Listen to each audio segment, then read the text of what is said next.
Alam kong hanggang ngayon ako pa rin ang iyong mahal, ngunit parang hindi tumatalab 1,000 dasal na inaalay ko sa Diyos upang ikaw ay magbalik. Miss na nga kita, lalo ang iyong pangungulit. Paano na nga ba ito kung sadyang iwas ka na? Pagmamahal mo nga sa akin tila tiniis mo na. Bakit ka kasi ganyan? Pinipilit mong magbago, sa nadarama sa akin ay hapde kong itatago. Sobrang sakripisyo ang iyong ginagawa. Nagmumukmuk ka sa tabi habang ikaw ay tulala. Habang sinasariwa sa isip mo nagdaang kahapon, alaala sa litrato natin ay iyong tinapon. Aaminin ko sa'yo na minamahal kita. Kung babalik ka sa'kin di na mauulit pa na pumatak ang luha mo at muli kang masaktan. Hanggang ngayon mahal kita na aking papanindigan.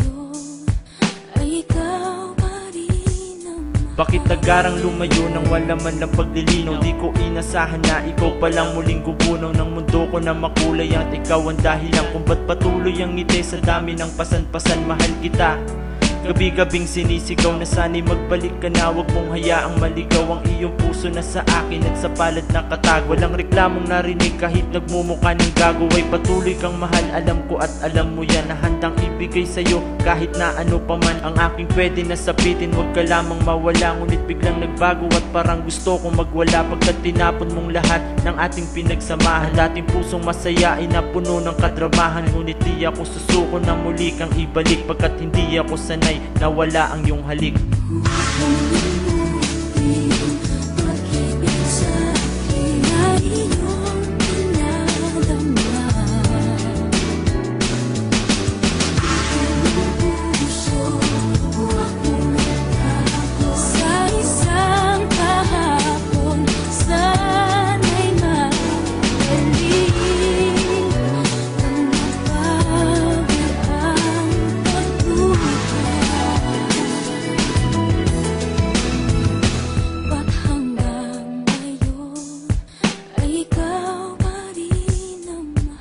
Pa ba kita o mahal mo pa ako? Bakit di ka na makita? Ikaw ba'y nagtatago? Ikaw ba'y magtataho? Tagatinda ng basan sa daan na mabako, gusto mo ay mag-isahan lamang at lamang. Ako ba ay iwanan? Ikaw ang nangaliwa at di ka na maikanan sa dapat, at sana maalala mo naman nasa puso pa kita. Ewan ko kung nasaan ang pag-ibig na tunay at kulay na dati, at ibig mong buhay katulad sa atin. Nawala ka lang sa akin ng bigla ang magulo, yata yung isipan mo na hindi mo mabuo. Halatadong masakit para sa akin ang lahat.